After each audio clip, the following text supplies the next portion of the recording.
Antes de empezar, un agradecimiento enorme a los dragones del vacío y a los señores del Imperio Infinito. Con su ayuda, puedo seguir trayendo historias casi a diario. Los honorables. El embajador Woods tamborileaba los dedos contra su pierna con impaciente irritación. Había estado esperando por más de una hora y no le gustaba que lo hicieran esperar. El imperio fromoriano realmente estaba poniendo a prueba su paciencia. De repente, una mujer se acercó a él y le hizo una señal indicando que el consejo lo recibiría. Él le agradeció y caminó rápidamente hacia donde lo esperaban. Las cámaras del consejo eran más pequeñas de lo que había imaginado. Esperaba una gran sala, diseñada para intimidar e infundir miedo, pero hasta donde se podía notar, era solo una sala de juntas grande, no muy diferente de las que había en casa. Uno de los oradores pareció darse cuenta de su presencia y le dio la bienvenida. Embajador Woods de Sol, es un honor conocerlo. Nunca antes habíamos visto una raza venir de un lugar tan cercano, y sin embargo parecer que proviene de un sitio tan lejano.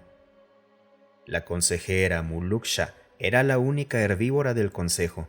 Su raza, conocida como los Volotose, eran una especie de alces bípedos de casi 3 metros de altura, un pueblo orgulloso y antiguo, pero aún así, eran los únicos herbívoros que quedaban en el consejo. El embajador Woods hizo una reverencia para mostrar su respeto y luego se dirigió a los 5 miembros del consejo frente a él. Es un honor y un privilegio estar aquí. Agradezco que hayan invitado a mi humilde raza a estas deliberaciones. El embajador intentaba causar una buena impresión, pero al menos 2 de los 3 consejeros parecían molestos. Quizás su saludo fue demasiado formal. Sí, pasemos al asunto que nos ocupa, ¿de acuerdo? Dijo otro de los miembros, al que Woods identificó como un Enreki. Con un tono directo y sin rodeos. No podía ver mucho de él debido a su túnica ceremonial, pero por su tamaño general y rudeza, parecía encajar con lo que sabía. Los Enreki eran una de las razas más pequeñas, pero lo compensaban con pura ferocidad. Poseían garras afiladas como cuchillas, capaces de cortar casi cualquier cosa que no fuera acero reforzado. Parecían pequeños osos, lo que en la tierra los haría ver casi adorables. Sí, hagámoslo, Dijo la mujer a su lado. Parecía una mezcla entre lobo y perro, con un pelaje negro y grueso, y varias cicatrices en su rostro y cuello. Se notaba que había visto un centenar de batallas y había sobrevivido a todas. La reconoció de inmediato como una Wikita. Los otros 2 miembros del consejo no dijeron nada, pero Woods los reconoció de su tiempo en inteligencia militar. Era difícil olvidar las caras nada agraciadas de los Gileagan y los Moreanos. Eran primos genéticos, pero no se parecían en nada. Uno tenía la apariencia de un jabalí con dientes afilados, y el otro se asemejaba más a un águila con 4 brazos y sin alas. Estás aquí para representar a tu gente, pero para este consejo solo eres otra especie insignificante que camina bajo nuestra sombra. Dijo el Enrique con una sonrisa siniestra y sin titubear. Así que, si quieres unirte al consejo o convertirte en una especie bajo su protección, deberás pagar con recursos o con sangre. Ahora los únicos que no sonreían era el embajador Woods, con una expresión de fría determinación, y Muluksha, quien no soportaba ver cómo los carnívoros intimidaban a las razas nuevas. Sin embargo, poco podía hacer para resistirse.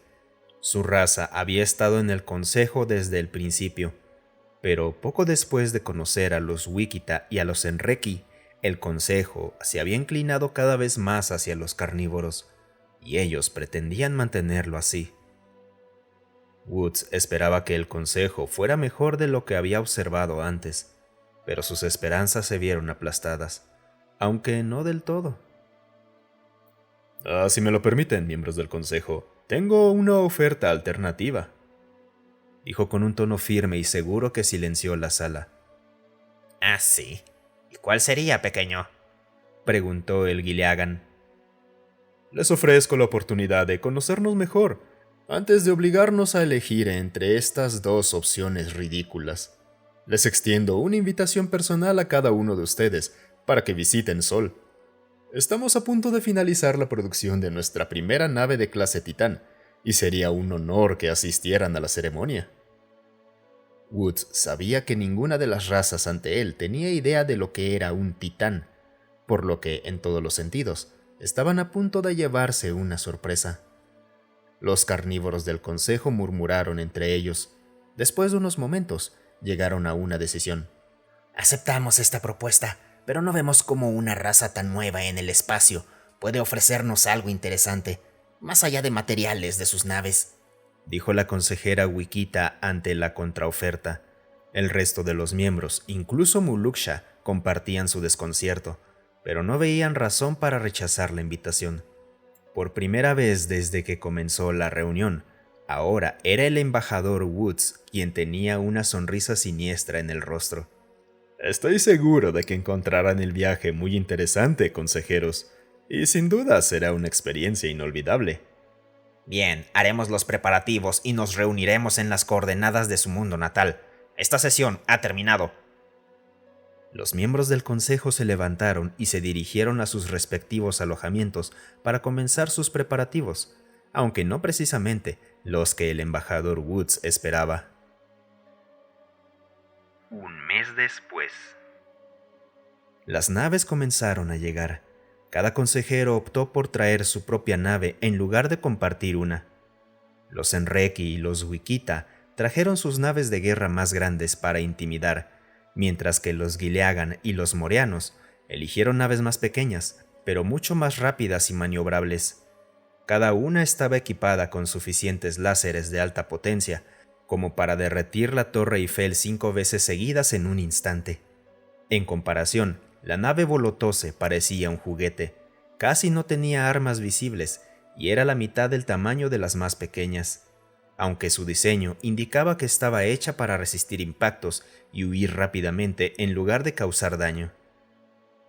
A bordo de la estación Hatfield, el embajador Woods observaba su consola de mando con expectación.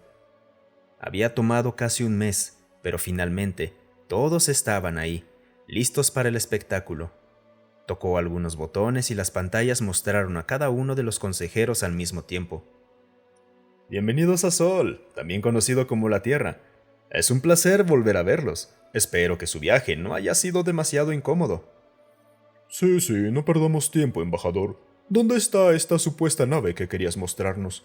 Según nuestros sensores, la única estación en órbita es la tuya, y las pocas naves que hay no impresionarían ni a un niño, mucho menos a este consejo, dijo el Enreki, impaciente como siempre.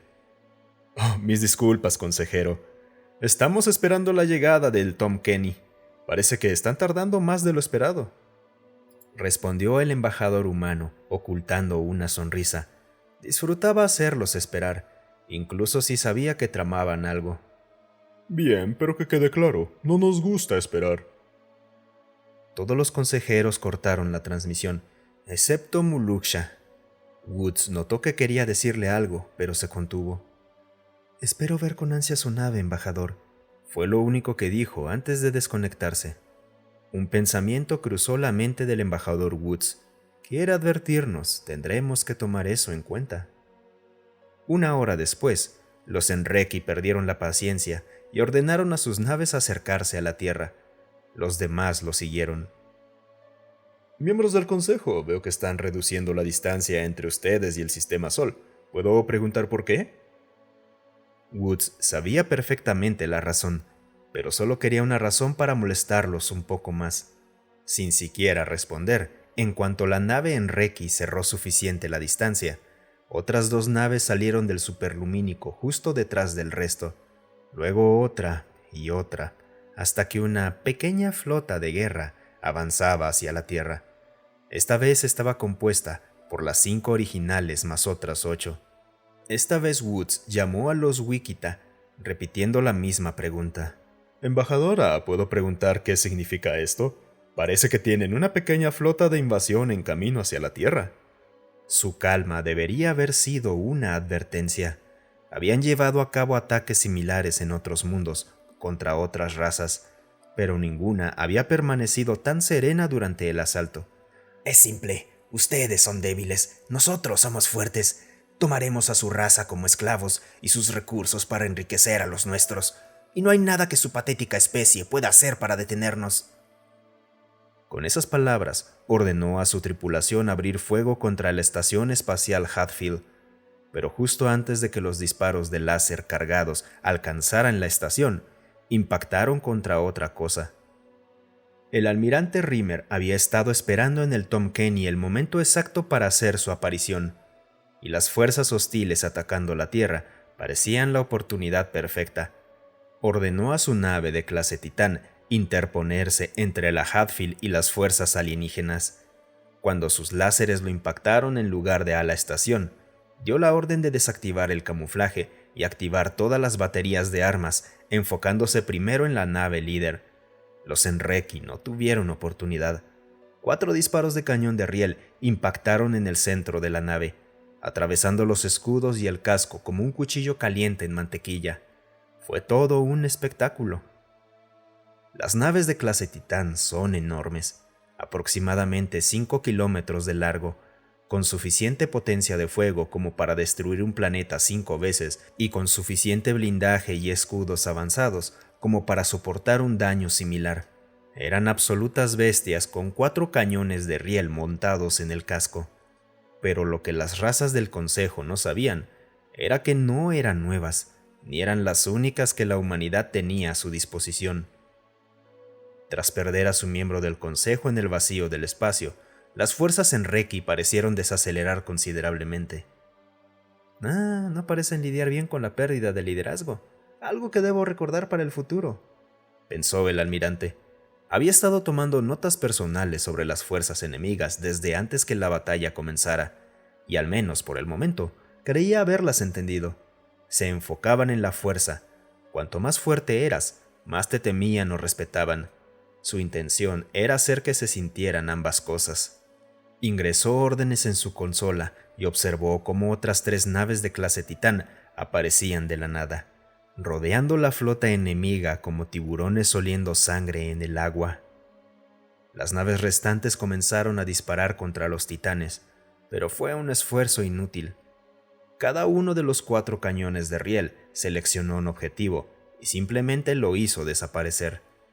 Las únicas naves que parecían capaces de hacer algo contra los titanes eran las naves de los Gileagen y los Morianos, aunque algo solo significaba esquivar y disparar inútiles ráfagas láser contra las enormes naves, cuyos escudos apenas titilaban.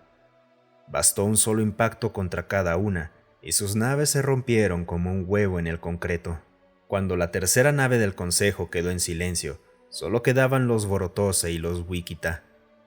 El almirante envió un mensaje. Soy el almirante de flota Arnold Rimmer, de la nave Tom Kenny de la Tierra Unida. Si se rinden, serán tratados con respeto y se les dará la oportunidad de regresar a casa, siempre que esta pequeña situación no escale a una guerra mayor. Una guerra que, sin duda, perderán terriblemente. Entonces, ¿cuál será su decisión? Los Vorotose fueron los primeros en responder, desactivando las pocas armas que tenían a bordo, aunque, como el almirante había notado, ni siquiera las habían usado. De repente, en lugar de que el Tom Kenny hiciera demandas, la voz de la consejera Wichita resonó furiosa. Nunca nos rendiremos ante sus engaños. Pueden habernos engañado esta vez, pero todos pagarán.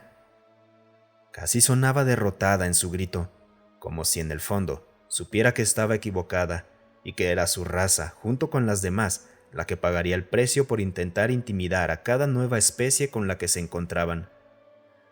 Que así sea. Fuego.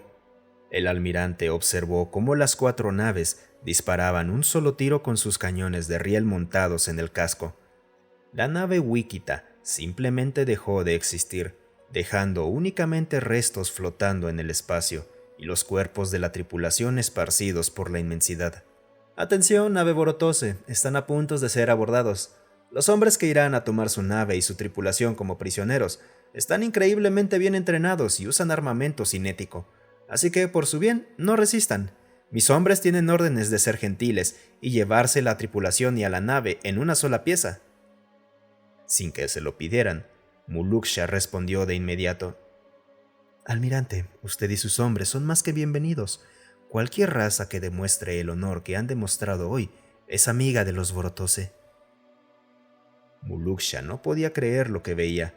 Primero, su nave era la única que quedaba, y más aún cuando su oficial táctico le informó que ninguna nave humana había siquiera apuntado contra ellos.